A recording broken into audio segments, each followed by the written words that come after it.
ألم تر أنا أرسلنا الشياطين على الكافرين تؤزهم أزا فلا تعجل عليهم إنما نعد لهم عدا يوم نحشر المتقين إلى الرحمن وفدا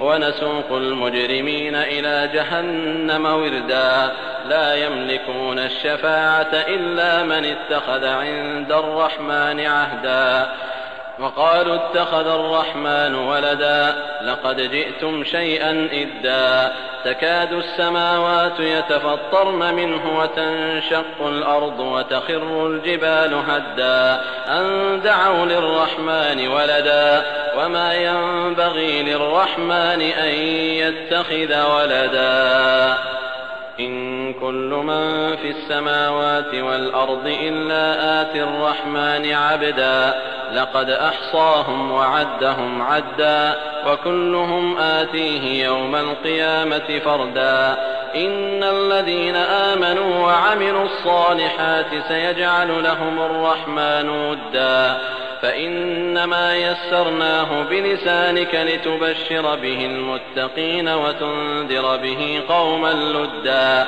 وكم أهلكنا قبلهم من قرن هل تحس منهم من أحد أو تسمع لهم ركزا. काय तुम्हाला नाही माहिती की इन्कारी लोकांवर आम्ही सैतानांना सोडतो? हे सैतान त्यांना भडकवीत राहतात. तुम्ही त्यांच्या फैसल्याकरता घाई करू नका. आम्ही त्यांच्यापैकी प्रत्येक जणाला आपल्या गणनेत सुरक्षित करून ठेवलं आहे.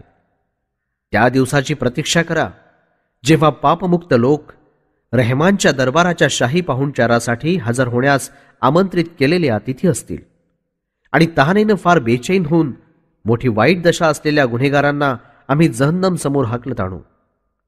तिथे शिफारस करण्याचा अधिकार कुणालाही नसेल. मात्र रेहमानकडून ज्यानं तशी परवानगी घेऊन ठेवली असेल तर गोष्ट वेगळी आहे.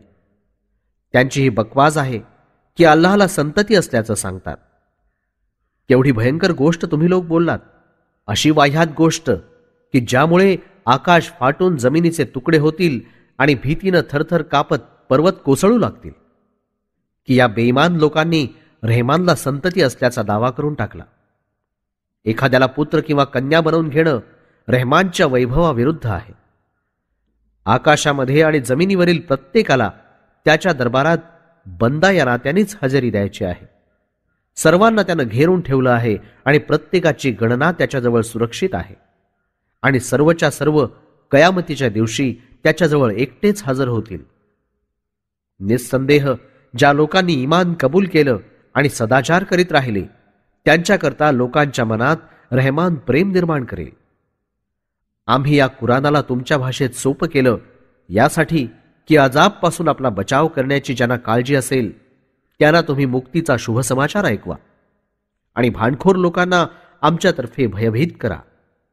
यांच्या पूर्वीही बहुतेक काळातील लोकांना आम्ही नष्ट करून त्यांचं नामोनिशाण मिटवून टाकलं.